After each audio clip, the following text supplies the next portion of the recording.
Halo semuanya, selamat datang di Fra TV Channel.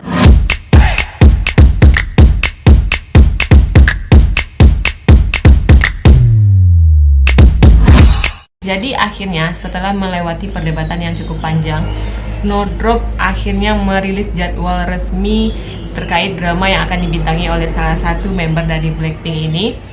Pertanggal 17 kemarin itu Snowdrop resmi rilis di JTBC, dan secara universal itu kita bisa menyaksikannya lewat platform streaming yang bernama Disney Plus Hotstar. Tapi ternyata permasalahan lama tadi atau masalah dulu itu belum juga kelar 100%, karena setelah series ini itu menayangkan episode pertama dan kedua, petisi untuk meminta series ini berhenti mencuat lagi.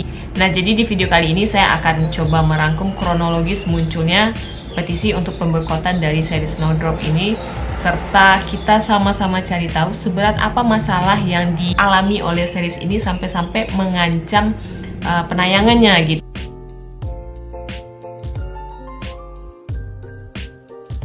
Sebenarnya awal mula kontroversi Snowdrop ini udah terjadi di bulan Maret lalu. Kala itu salah satu drama dengan judul Joseon Exorcist itu lagi rame banget diperbincangkan perihal katanya adanya distorsi sejarah yang mereka selipkan di dalam penceritaannya, yang berujung drama ini tuh dipaksa berhenti penayangannya. Saat yang bersamaan, Snowdrop juga mengeluarkan kepingan-kepingan sinopsis dan juga deskripsi untuk beberapa karakter utama yang sontak juga memicu perdebatan dari warga Korea sekitar yang katanya juga terdapat distorsi sejarah di dalam series ini nantinya. Lantas distorsi sejarah seperti apa yang ada pada Snowdrop ini? Yuk langsung aja kita cari tahu jawabannya dalam video ini.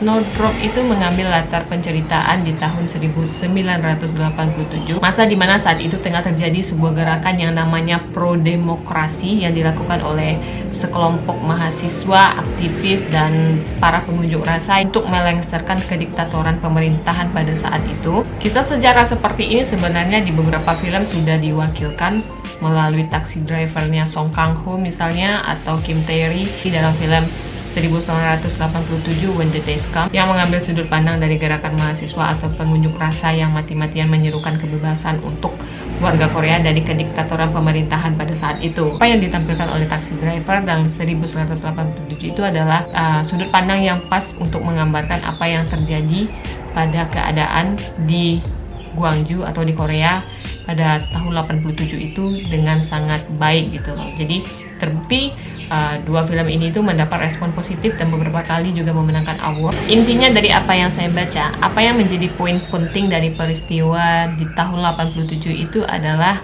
gerakan-gerakan yang dilakukan oleh mahasiswa, aktivis, dan pengunjuk rasa yang pro demokrasi ini adalah sesuatu atau sejarah yang harus dicatat, karena apa yang mereka lakukan ini sangat-sangat mempengaruhi apa yang dinikmati oleh warga Korea saat ini. Bayangkan coba kalau misalnya mereka saat itu bungkam dan tidak melakukan apa-apa, mungkin Korea tidak akan mendapatkan kedamaian atau demokrasi yang seperti ini gitu loh. Dan yang menjadi blunder bagi Snowdrop ini adalah ketika mereka memilih aktivis atau mata-mata yang berasal dari Korea Utara untuk menyusup ke dalam gerakan aktivis pengunjuk rasa tersebut untuk jadi pemeran utama pula gitu kan. Dan ditambah lagi sudut pandang lainnya untuk karakter utama pria di dalam series ini tuh berangkat dari pihak Badan Keamanan Nasional atau aparat-aparat yang kalau ditelik dari sejarah itu adalah mereka yang menyalahgunakan kekuasaan untuk menekan aktivis ini untuk bungkam dan menyiksa mereka secara sadis gitu kan. Jadi secara tidak langsung keberpihakan karakter-karakter utama pada series ini itu berada di pihak yang salah gitu loh. Mungkin ini yang ditakutkan oleh warga Korea sana ketika film ini nyampe ke internasional, artinya dinikmati oleh orang di berbagai negara, terjadi kesalahpahaman sejarah gitu. Mungkin apa yang membuat Snowdrop ini bisa lepas dari kontroversi tersebut adalah ketika mereka melabeli apa yang ada atau apa yang terjadi segala macamnya di dalam series ini adalah fiktif semata. Cuma permasalahan ini dibantah dengan fakta adanya salah satu karakter yang bernama Yu Isang sebagai ayah dari karakter utama pria kita di sini, sebagai musisi tinggal di Berlin yang mengalami penindasan, akibatnya dia tidak bisa kembali ke Korea. itu secara real life-nya orang dengan karakter ini, dengan kisah seperti ini ada di dunia nyata. Jadi kalau mau dibikin fiksi, ini ada kisah orang ini ada di dunia nyata, itu jadi blunder lagi gitu. Kritikan lainnya itu diutarakan terhadap penggunaan lagu khas pelajar yang tidak tepat sasaran.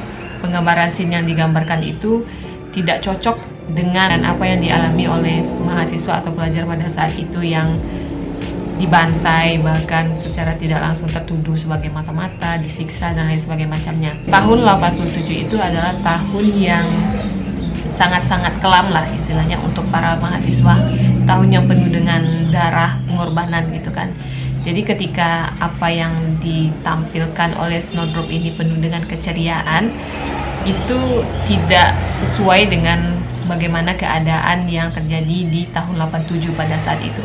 Nggak, buntut dari permasalahan ini, kemarin itu keluar lagi petisi yang sudah ditandatangani untuk meminta series ini diberhentikan. Sebenarnya sangat amat disayangkan gitu loh. Bagi kita yang bukan berasal dari warga Korea, yang pure hanya sebagai penonton yang menganggap atau menilai Snowdrop ini sebagai sajian series entertainment, itu sebenarnya Snowdrop ini adalah series-series yang sangat enjoyable banget untuk ditonton. Melihat debutnya Jisoo sebagai karakter utama di dalam series ini, terus ditambah dengan pengadeganan masa-masa jadi mahasiswa di era 87 dari set lokasi asrama wanita, itu adalah sebuah keseruan tersendiri sebenarnya yang coba ditampilkan oleh Snowdrop. Nggak dapat dipungkiri memang Snowdrop ini tuh mencuri perhatian banget. Terlepas dari kontroversi tadi, sangat disayangkan kalau misalnya Snowdrop ini mengikuti jejak Joseon Exorcist tadi yang baru tayang 2 episode tapi udah harus dipaksa berhenti.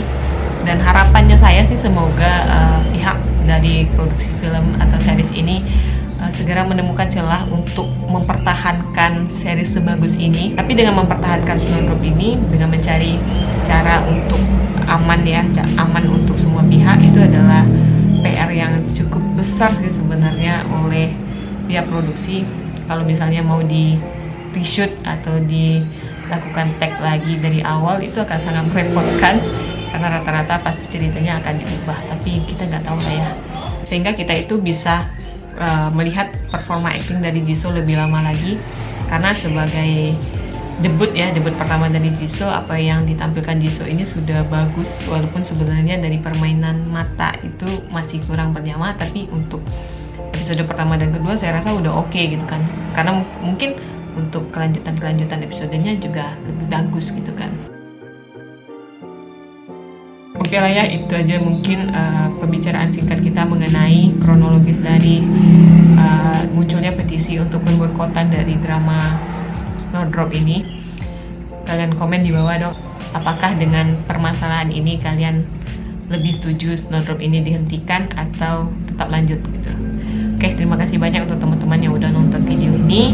Jangan lupa like video ini kalau misalnya teman-teman suka, dan juga subscribe channel ini dengan cara klik tombol yang bertuliskan subscribe atau langganan di bawah itu, jangan lupa untuk diklik. So I think enough for today. Thank you so much for watching and